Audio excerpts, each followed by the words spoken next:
Bossing, skilling, guides. Hey guys, what is up? It is Scuzzy, and welcome to episode 25 of the Mondates series. Today's news, we have Ninja Update Week. Wasn't sure exactly what was going to happen, but turns out it's a Ninja Update. So while the other dev teams focus on Menaphos, Shattered Worlds, and the achievement systems, our ninjas are ever-present force for good. Why do they gotta beef that up, man? Tirelessly toiling to keep Runescape ticking over smoothly. I mean, I appreciate what they do, don't get me wrong. Today's update focuses on fixes and tweaks from everyone's favorite Shadow Warriors. When I read this first time, I thought they were doing a tweak to Shadow Warriors, and I'm like, what's a Shadow Warrior? But they're talking about the ninjas. Highlights include spawn rates. With the exception of object spawns, they will no longer scale with server player count. Instead, they are a fixed rate equivalent to half full server prior to this change. One thing I will say about that, they lied to us before. They said that they already fixed it, but I'm hoping that they actually fixed it this time, because that will help a lot of things. Because when you're doing Slayer, it's really tough to find a world with spawns that are good, and maybe not many people know about how spawns used to work. You would have higher spawn rates with the amount of player count that you had, so it should be good now. Prayer potions are now tradable on free-to-play worlds. Well, that's very interesting. I wonder why they chose that. You can now choose where your attack option appears. You can have a left click, you can have a right click, you can have a right click, level dependent, and then you can have hidden, which is interesting. Clues which require no equipment can now be completed with auras equipped. Keybinds have been added to the interface when building furniture in your player-owned house. So this is just a couple of the Ninja Update fixes. We're going to look at the patch notes real quick. But one thing I want to mention as well, they have a name release, which is starting today. But they're not going to tell you which names that you can claim. So it says, don't forget, the name release kicks off today. RuneScape members, you could claim that name you've been waiting for. Be sure to follow us on Facebook, Twitter. Yeah, okay. And then they talk about the live stream. So I'm going to go to the patch notes real quick. Here we go.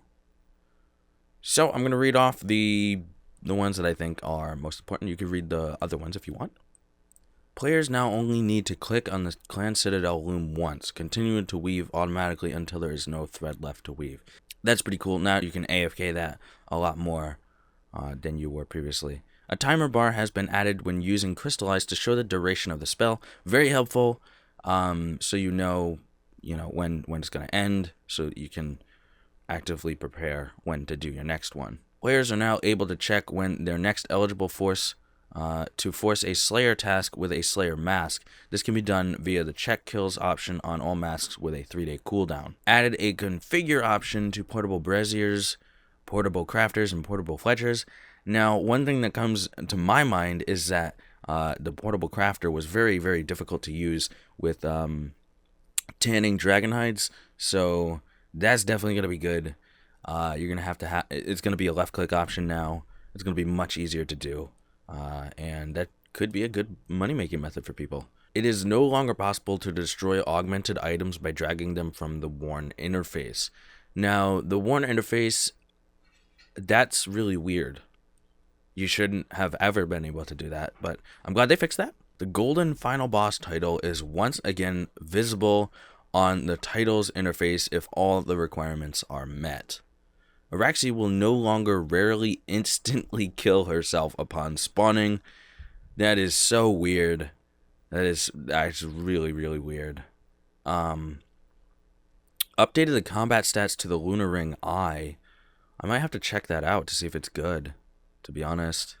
Corrupt minions and volcanic minions no longer have their abilities mixed up on the Telos entry in the Beast tab. Okay.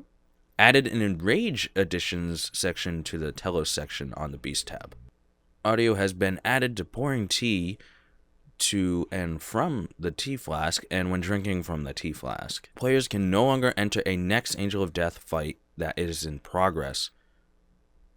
Aggression potions no longer affect Blood Reavers.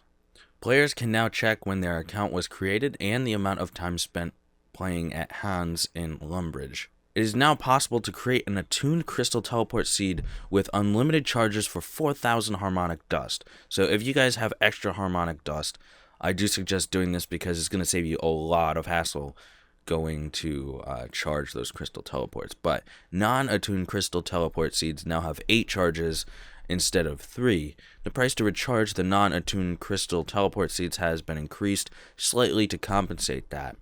But it's really nice that it's been moved to 8 instead of 3. Bats and animated pickaxes within Daemonheim now have larger click areas. Finally!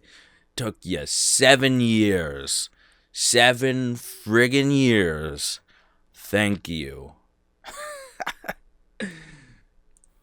Okay, so this is what they were talking about with the Telos thing here. So if we hide this, we go to the Beast tab, go down to Telos, and then click on Learn. It will tell us a crap ton of stuff about the boss, which is almost like you don't even need a guide if you read this, to be honest. But the stuff they added right here is the enrage abilities. Telos gains the following abilities at certain enrages. So it talks about the virus, stat restore, freedom, overwhelming rockfall, and increased prayer drain.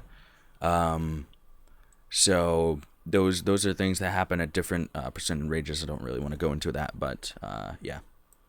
And if you open your powers area, for me it's Shift F4, but if you haven't touched your keybinds, it should just be F4. And here you can see the player attack option settings.